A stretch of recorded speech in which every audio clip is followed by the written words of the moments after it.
بمحبة وخيين نحن بريتو معناها فهمت معناها حتى كي نفركوهم على بعضنا بمحبة معناها توفى غادي معناها وفات الحكاية ما توليش لا طونسيون لا عصب لا تولي حكاية أخرى. فزده والله هكا نلعبوها الكورة برشا كلمات وكذا هو ربيته هو درا شنو هو نزوه نحرقوها الدنيا ماتش كورة 90 دقيقة غير حاب نقول حاجة بركة للجماهير الزوز نتاع الافريقي والترجي الرياضي التونسي. رانا وخيان رانا كلنا ولاد حومة رانا كلنا اصحاب ما يلزمش معناتها الطرح نتاع الكورة ناخذه ولا نعطيوه حجم أكبر من طاقته. ويا ربي معنا ان شاء الله ربي معنا الولاد كليب ان شاء الله ربي معنا ربي معنا ربي ان شاء الله.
ما فيها شيء يوصل اللعب الحكم النمساوي مطالبه بركله جزاء والصادق قديده مع ياسين مرياح قديده ياسين هناك الزعلوني في الانتظار زعلوني جول زعلوني جول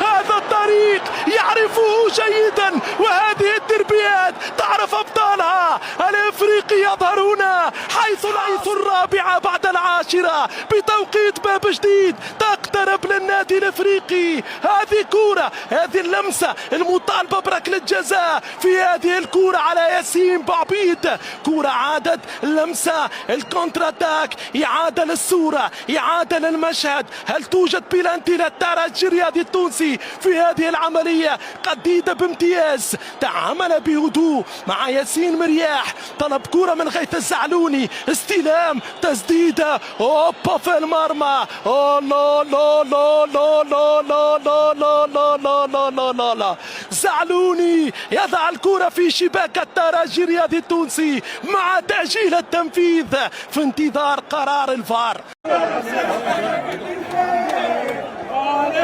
الرسالة فينا هدية جمهور الكلوب اللي ما كانش موجود معنا في الاستاد ما يكون موجود في قلوبنا. تاع النادي الافريقي ديما النادي الافريقي الحمد لله يا ربي الحمد لله يا ربي ما عمل حتى مزيه فرح الجمهور فرح الشعب الافريقي ان شاء الله مربوحه ماتش الجاي ان شاء الله. على راسهم القيدوم معناها سي فوزي تواتت الفرصه في الاخر بالكل معناها باش نحكيو عليه اللي ما شاء الله وين يمشي ديما تبعوا الالقاب وين يمشي يعرف الطريق مليح. دونك هذه حاجه باهيه. كيف بالنسبه لاطار اداري رئيس الجمعيه الناس الكل اللي موجودين معاه سي مهدي ميلاد ناس خدمت معناها خدمه كبيره وضحات براتيكمون بكل شيء وحاولت على الاقل في الاخر بالكل باش نوصلوا للهدف الاسمى لنا احنا اللي هو نفرحوا جماهيرنا الغاليه هذا. ونتصور اللي اليوم على الاقل نجموا وصلنا فرحه لشعبنا اللي يستحق اكثر من هكا ان شاء الله. يا معلم